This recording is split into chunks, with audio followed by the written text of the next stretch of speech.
नमस्कार दोस्तों, हमारी खूबसूरत दुनिया में आपका स्वागत है। तो दोस्तों, आज मैं आपको एक रोमांचक यात्रा पर ले चलता हूँ, जो कि इन खूबसूरत सी वादियों से होकर गुजरती है। श्री अमरनाथ यात्रा या बाबा बर्फानी की यात्रा। दोस्तों, यह यात्रा जितनी रोमांचक है, उससे ज़्यादा इस यात्रा की कहानी रोमांचक है। माँ पार्वती के जिद के कारण भोलेनाथ जी उन्हें अमर कथा सुनाते हैं। भोलेनाथ जी ये नहीं चाहते थे कि यह कथा कोई और भी सुन पाए, इसलिए वे माँ पार्वती को एकांत जगह में ले जाना चाहते थे। इसलिए वे चलते हुए अपने साथ जा रहे सभी को एक एक कर कर अलग अलग जगहों पर छोड़ते हुए चलते जाते हैं। जैसे बैल गांव में नंदी बैल, आज उस जगह का नाम पहलगाम है। आगे चलकर अपने जटा से चंद्रमा को निकालकर चंदनवाड़ी में छोड़ देते हैं। आगे जाकर गणेश टॉप पर गणेश जी को छोड़ देते हैं। फिर आगे जाकर शेषनाग को अपने गले से उतारकर शेषनाग पर छोड़ देते हैं, इसलिए उन जगहों का नाम उनसे ही पड़े हुए हैं। आगे जाकर अपने पांचों तत्वों को वो पंचतरणी में छोड़ देते हैं। फिर आगे जाकर माता पार्वती को उस दिव्य गुफा में ले जाते हैं।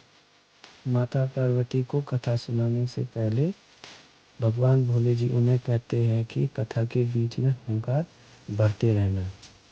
भोलेनाथ जी उन्हें कथा सुनाने लग जाते हैं, लेकिन माता पार्वती बीच में सो जाती है।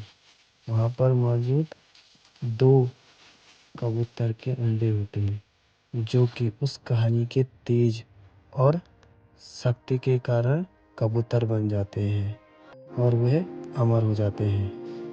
जब कथा समाप्त होती है तो भोलेनाथ जी देखते हैं कि माँ पार्वती तो सो गई है। यह कथा कौन सुन रहा था, ये हुंकार कौन भर रहा था? तो वह गुस्से से कहते हैं, कौन है यहाँ? तो दोनों कबूतर डर के मारे सामने आ जाते हैं। कहा जाता है कि ये दोनों दिव्य कबूतर आज भी उस दिव्य गुफा में मौजूद हैं। जो भी श्रद्धालु वहाँ जाता है, साथ ही बाबा बर्फानी की शिवलिंग को देखने और साथ ही यह अपेक्षा करता है कि वो दोनों कबूतरों का जोड़ा उनको दिखाई दे। दिव्यता तो साथ में इस गुफा में बनने वाली बर्फ के उस शिवलिंग से भी है, जो कि पानी के टपकते हुए बूंदों से शिवलिंग बन जाता है।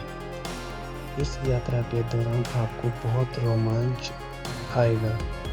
जब आप चंदनवाड़ी से पैदल मार्च लगभग 32 किलोमीटर कर रहे होंगे, तो बीच बीच में आपको बड़े बड़े भंडारे, अनेक प्रकार के भोगों का सेवन करने को मिलेगा, जो कि अद्भुत है।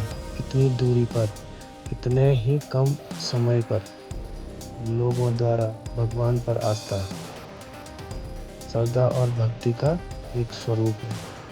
कृपया तो इस यात्रा का लुत्फ जरूर उठाएं। 45 दिन चलने वाला यह यात्रा 2 रास्तों से होकर जाता है, एक पहलगाम से और दूसरा बालटाल वाले रास्ते से।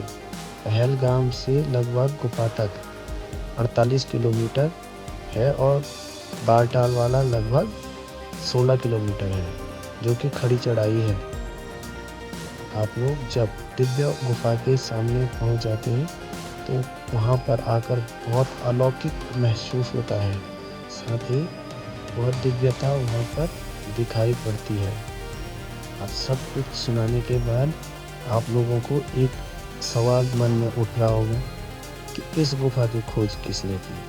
तो माना जाता है कि इस गुफा की खोज एक मुस्लिम चरवाहे ने की थी। इसके पीछे भी एक कथा है।